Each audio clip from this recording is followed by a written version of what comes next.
There are three basic elements that need to be in place for an ESXi host to use an NFS-based data store. In this nugget, we'll discuss what those are, and then I'll walk you through step by step the creation of an NFS-based data store.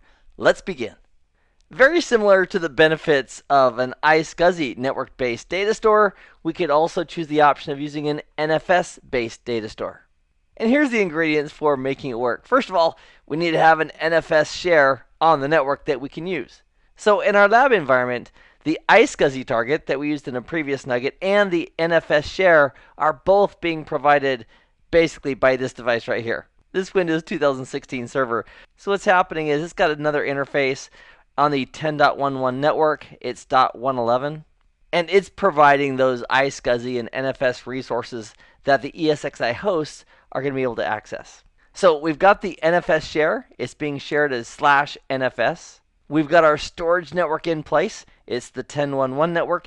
Also, each of the ESXi hosts currently has a connection over to the storage network, and we created the VM kernel port associated with that when we set up the iSCSI in our previous nugget. So we're going to use the storage network and the existing connectivity from each of the ESXi hosts for both the iSCSI and NFS-based data store access. So we've got the NFS share in place. We've got the connectivity already in place. So our last step is create a new data store. And this time, select NFS as the option and create a new data store from the resources that are available on the network. So here on DCNUG, our management workstation, and also the Windows 2016 server, let's go ahead and double click on the icon for the vSphere web client to launch it. We'll go ahead and log on as administrator at vSphere.local, and we'll supply our lab password and click login. And once again, you want to make sure that when you do these labs, go ahead and launch it and give it like 5 to 10 minutes for the vCenter server appliance to fully come up. And so one of the techniques that you can use is when the video starts, launch the lab, watch the video, and then the lab is sure to be ready for you, as you've given it several minutes of a head start to initialize everything. So here in the vSphere web client, let me go ahead and maximize this full screen. And let's focus on data stores. Now there's several ways we could do that. We could, from the home page, click on the home icon and then click home. And then from here, click on storage. Or if we're already in the navigator pane over here, we have the shortcut tab for storage right there. So with storage selected, we currently have in our data center 4 data stores. We have 3 local data stores on ESXi 1, 2, and 3, and we've got our iSCSI data store we created in our previous nugget. So if we want to create a new NFS data store, we'd right-click on the data center. From the drop-down, we'd hover over storage, and then from the submenu, select New Data Store. Now, if you're saying, Keith, this looks familiar. Didn't we do something like this when we created the iSCSI network-based data store?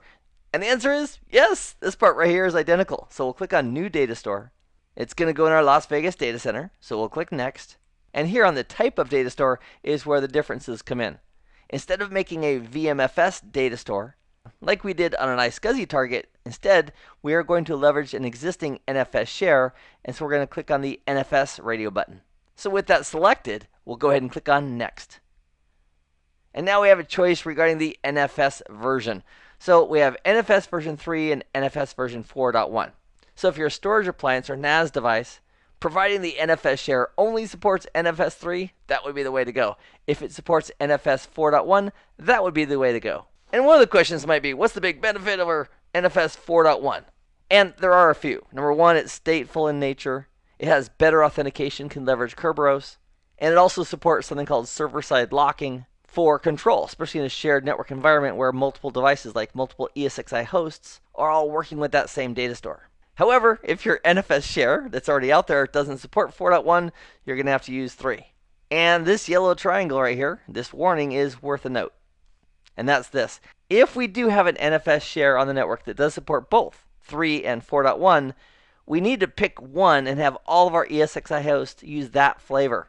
So for example, in our case, ESXi 1, 2, and 3, we would all have them use it as NFS 3, or all have them use it as NFS 4.1. But we would not, I repeat, not want, for example, 2 of our ESXi hosts to access it using NFS 3, and the other one accessing it as NFS 4.1. And the warning says if we try that, that could include data corruption, which nobody wants. All right, so in this lab, we're going to use NFS 3 as the type of NFS and click on Next. So we'll go ahead and name it. Let's call it NFS-Datastore. And now it's asking for the folder. Over on our Windows 2016 server that's acting as our NFS share, I've shared it as /NFS. And then the IP address is 10.1.1.111. Now, I'm tempted here to put in a fully qualified domain name that can be resolved to an IP address. But the challenge is DCNUG, who's actually providing the NFS and iSCSI and everything else, it has multiple entries in DNS. So if we put DCNUG's name in here and then it resolved it, we wouldn't be sure we were resolving to 10.1.1.111. Because in reality, we have more than one path to get to DCNUG. We could go over the management network, the 192.168 network, or we could go over the 10.1.1 network. And we want our storage to be using that 10.1.1 network for storage. Another option would be, inside of DNS, we could have an additional entry that's unique, like DCNUG-storage, that points only to that single IP address, and that would work. However, for the lab, if we just put it in the IP address, we'll know exactly where that NFS share is. All right, I digress a little bit. So with that IP address supplied of the server that has the NFS share, we'll click on Next.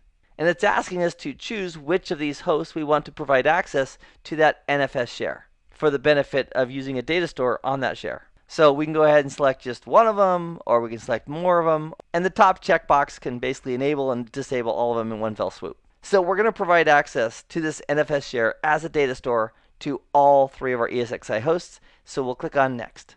So here's a summary. So we'll click on Finish.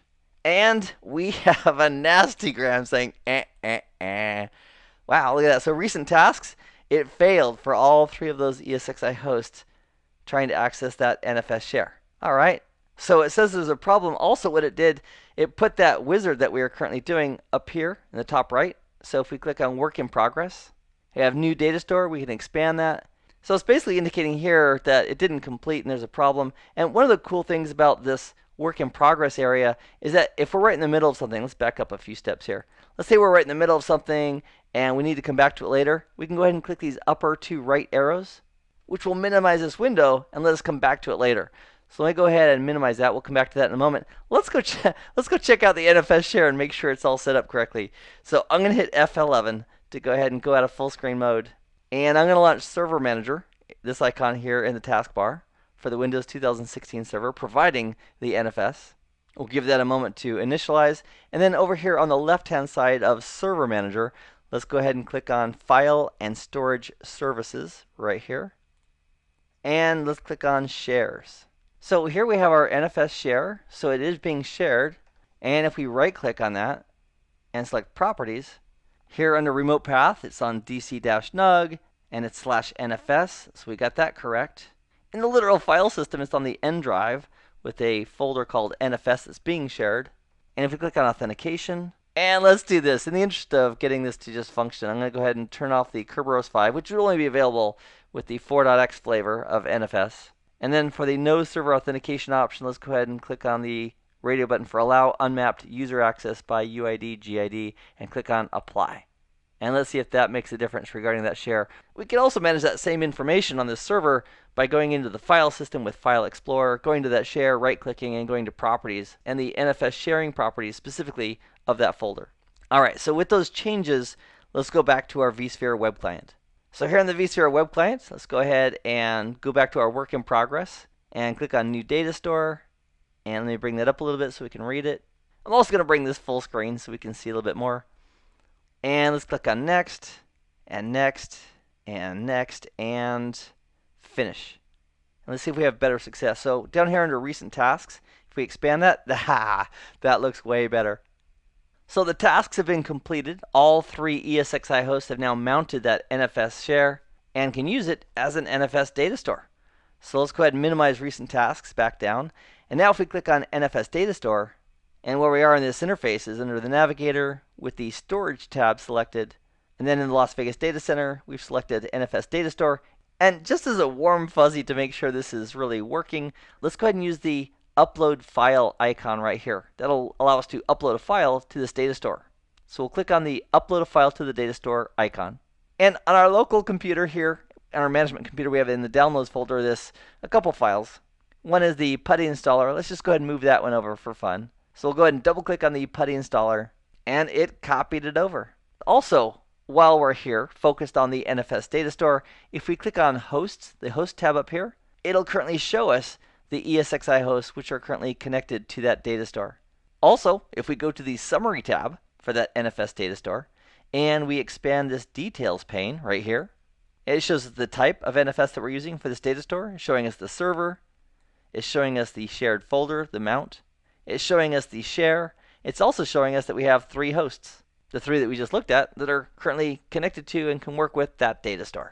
So now, my friend, following the steps that we did together in this nugget, I'd like you to take time and do the hands-on practice. And there's 3 core elements that we need. We need an NFS share that's already in place. Secondly, we need connectivity from a VM kernel port on our ESXi host over to that NFS share. And then the third would be to create a Datastore leveraging the NFS share. So have some fun with the lab, and I'll see you in the next video. Meanwhile, I hope this has been informative for you, and I'd like to thank you for viewing.